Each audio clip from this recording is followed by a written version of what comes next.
A ideia da ponte sobre o Tejo foi pela primeira vez concretizada no projeto do engenheiro Miguel Paes em 1876.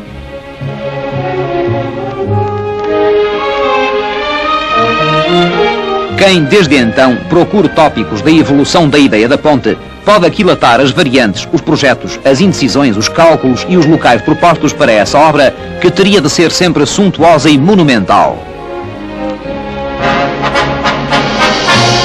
Os próprios cronistas de Lisboa, e com eles Fialho, escreveram com entusiasmo e esperança sobre o que ainda não passava de sonho. O estudo definitivo do problema foi iniciado em 1953 e levou à decisão de construir uma ponte suspensa para o tráfego de veículos automóveis e que fica a ser a maior da Europa. Mais tarde, serão acrescentados os elementos de reforço necessários para permitir também a passagem de comboios.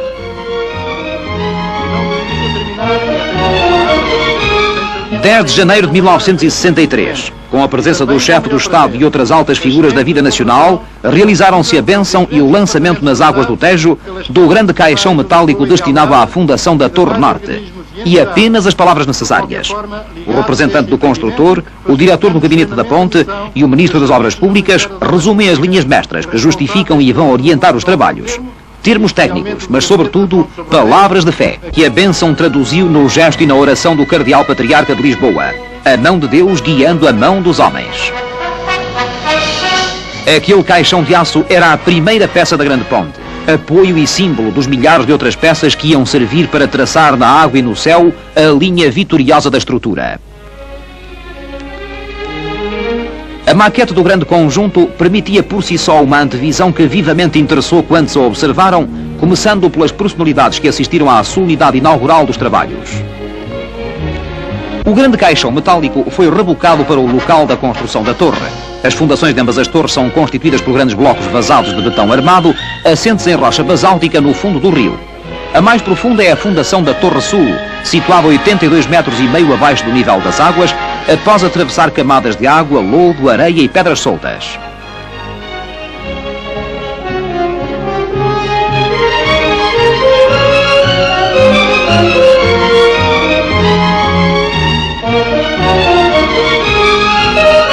São os caixões metálicos que constituem a cofragem desses blocos e permitiram construí-los e afundá-los gradualmente até se atingir a camada rochosa. O betão era lançado dentro do caixão e esse aumento de peso produzia a descida do conjunto, que foi interrompida quando o bordo superior se encontrava um pouco acima do nível das águas. A estrutura metálica do caixão foi então acrescentada para cima, permitindo a repetição do processo que foi aplicado o número de vezes necessário para se atingir a profundidade total de 82,5 metros. Todas estas operações se fizeram sem descida de homens ao fundo do rio, o que quer dizer que sempre a segurança de vidas humanas esteve em primeiro lugar. Ao mesmo tempo estava a ser construída na margem norte outra grande fundação, a fundação do maciço de 50.000 metros cúbicos, que serviria para garantir naquela margem a fixação dos cabos principais. No meio do rio ia começar a construção das torres principais da ponte suspensa. A parte superior da respectiva fundação ficou formada por uma espessa laje de betão armado, na qual se ancoraram os grandes parafusos de fixação da torre às fundações. A face superior destas foi cuidadosamente desbastada e alisada para que o assentamento das chapas de apoio da torre se fizesse com absoluta exatidão.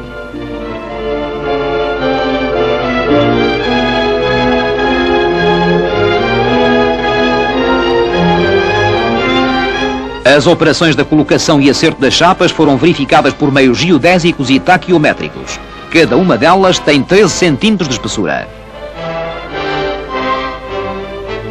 O chefe do Estado deslocou-se ao local dos trabalhos para solenizar o início da construção das torres, tendo procedido ao aperto simbólico dos primeiros parafusos de fixação e dado assim mais uma prova do seu interesse, a expressão do interesse geral pela obra que começava a crescer aos olhos de todos.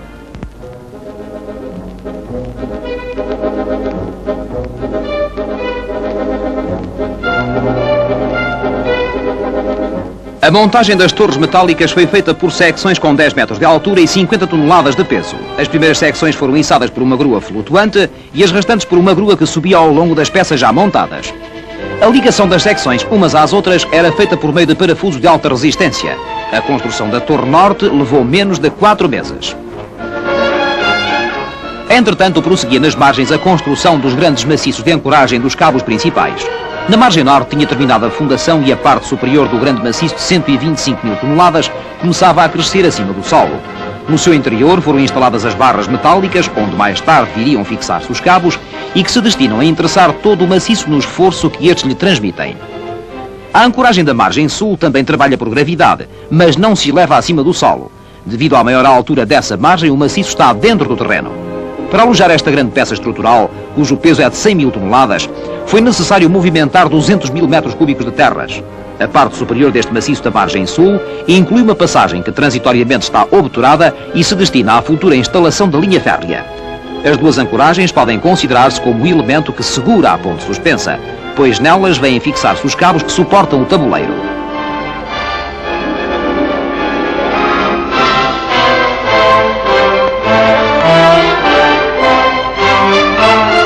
E começou a ser preparado o lançamento desses cabos de suspensão.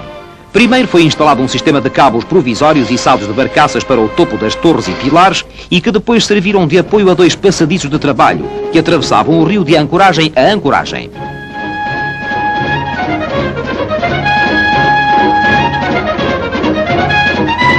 Para a sua construção, uma rede foi mecanicamente solta das torres, deslizando depois ao longo daqueles cabos provisórios até formar o chão do passadiço, cuja altura acima da água era de cerca de 90 metros no ponto médio do rio e 200 metros na prumada das torres principais.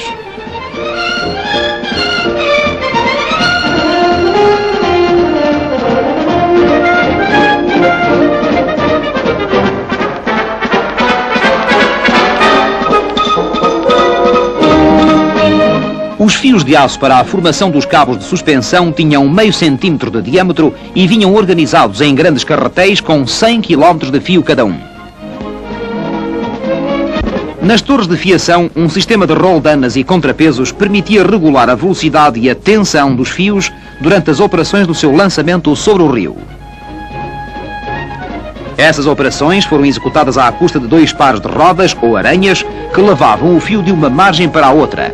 Durante a operação, havia que verificar e ajustar permanentemente a posição em que os fios iam ficando, para o que estavam escalados ao longo do trajeto grupos de correção e acerto.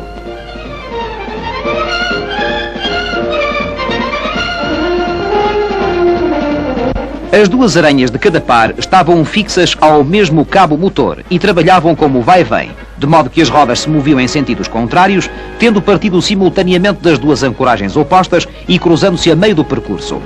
Num trajeto, cada roda transportava 4 fios.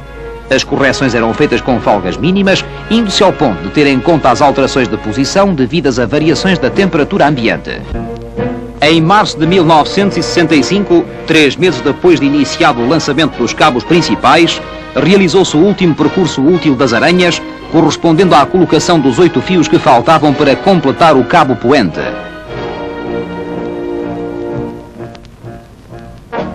A mais este passo fundamental da construção assistiu o Ministro das Obras Públicas, acompanhado dos técnicos responsáveis pelo empreendimento e pela sua execução.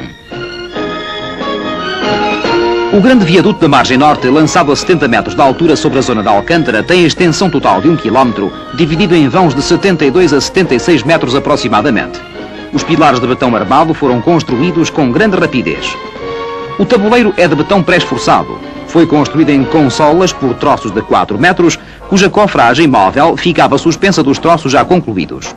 A construção do viaduto foi assim levada a cabo, sem interferir seriamente com a vida daquela zona muito populosa e ativa de Lisboa. Para a ponte suspensa, toda a monumental fabricação metálica das peças de aço destinadas à viga de rigidez e tabuleiro foi executada em Portugal nas oficinas da Sorefama. Além do corte e furação das chapas e perfis excedendo 22 mil toneladas, algumas de materiais difíceis de cortar e de trabalhar, pode considerar-se também de excepcional qualidade todo o trabalho de soldadura executado naquelas oficinas.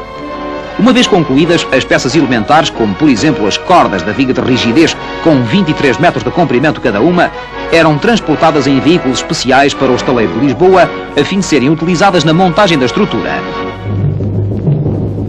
A construção da viga de rigidez da ponte suspensa começou pelos tramos da margem norte e pelas secções situadas nas torres principais. Uns e outras foram montados peça por peça no próprio local, a mais de 70 metros acima do chão ou acima da água.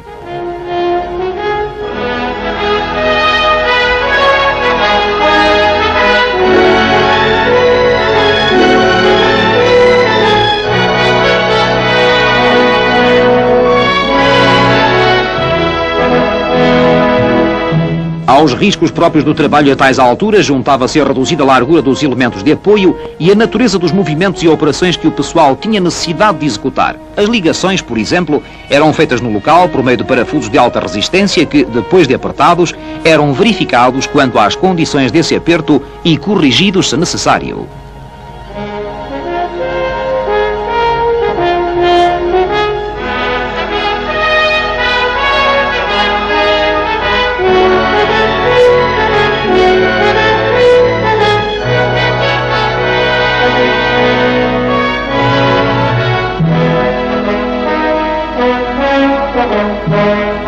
A parte da viga de rigidez correspondente aos tramos suspensos sobre o rio não foi diretamente construída no local, mas sim em secções de montagem preparadas no estaleiro da margem norte.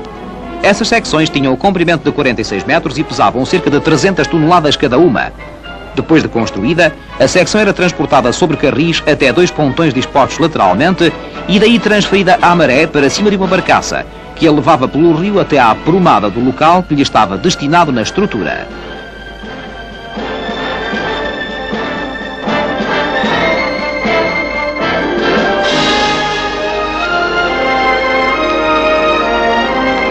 Aí, por meio de cabos de içamento ligados aos cabos principais da ponte, era guindada até se fixar no extremo inferior dos respectivos pendurais.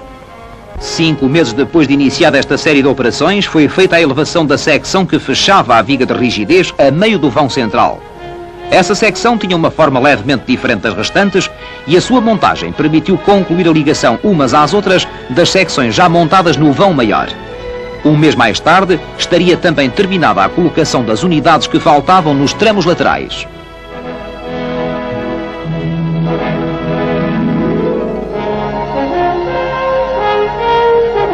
A ponte suspensa, embora ainda sem o tabuleiro, apresentava pela primeira vez a linha completa do seu perfil. Faltava fazer a colocação dos elementos do tabuleiro rodoviário.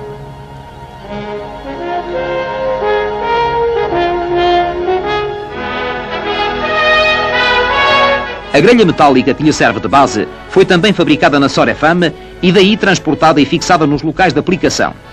Na parte dos vãos marginais, essa grelha será preenchida com betão e dará apoio a um pavimento betuminoso. Mas nos vãos suspensos, o pavimento terá composição mista. Nas 2 vias de circulação mais próximas dos bordos da ponte será também betuminoso. Mas as 2 vias centrais, para diminuir a ação do vento sobre a estrutura, ficarão simplesmente em grelha aberta, portanto, sem qualquer revestimento especial, fazendo-se diretamente sobre essa grelha o rolamento dos veículos.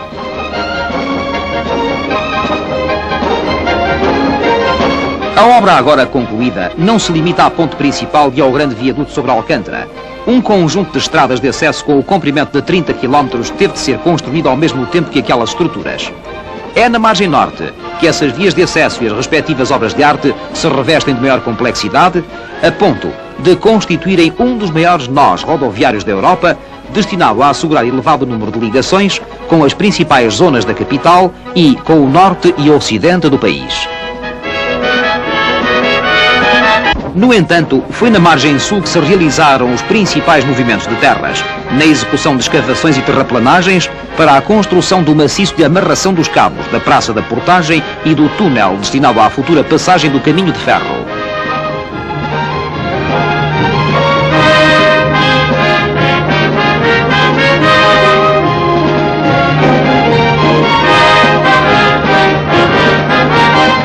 A construção desse túnel foi feita a céu aberto e tudo fica preparado para que, quando for decidida a construção da linha férrea, os trabalhos a fazer se limitem à instalação da linha propriamente dita. Para sul da Praça de Portagem estendem-se 11 km de autoestrada, estabelecendo ligações com a Costa da Caparica, Almada, Setúbal, Alentejo e Algarve, constituindo o troço inicial da Autoestrada do Sul. A pavimentação e a iluminação desse e dos restantes acessos e respectivos nós de ligação constituíram um dos últimos trabalhos executados antes da abertura da ponte ao tráfego.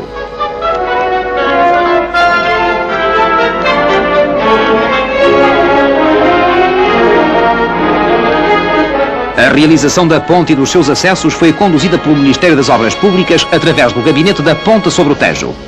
Os trabalhos tinham sido adjudicados no seu conjunto à firma americana United States Steel Export Company e tiveram a participação direta de alguns milhares de pessoas e várias empresas nacionais, em estreita colaboração com a firma adjudicatária e com outros organismos oficiais portugueses, de que sobressai o Laboratório Nacional de Engenharia Civil, que programou e preparou os principais ensaios realizados sobre as estruturas.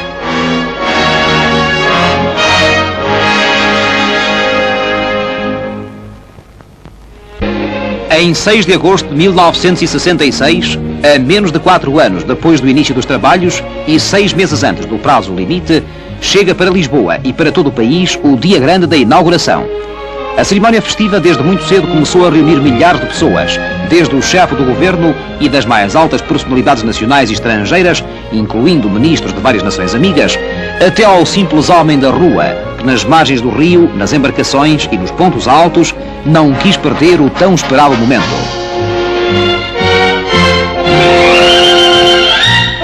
No ambiente solene e luminoso da grande praça da Portagem, emoldurada por bandeiras e pela multidão, a chegada do chefe do Estado e a revista à Guarda de Honra marcaram o início formal da cerimónia.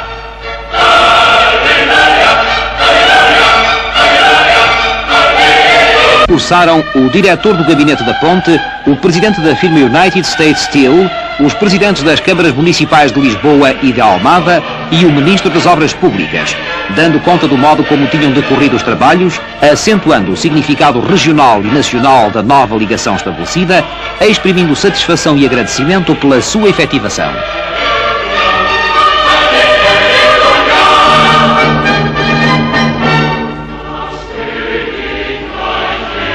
Depois, traduzindo o reconhecimento da nação, o Sr. Presidente da República condecorou o engenheiro Arantes Oliveira, o engenheiro Canto Muniz e outros colaboradores da grande obra, abrangendo todos os escalões da hierarquia do trabalho.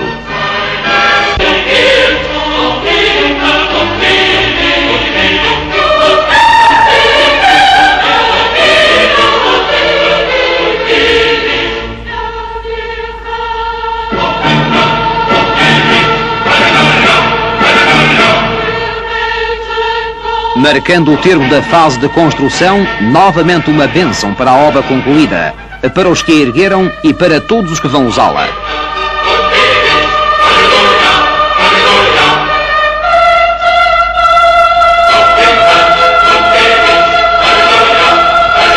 E, finalmente, o gesto inaugural. E posta ao serviço da nação, a Ponte Salazar.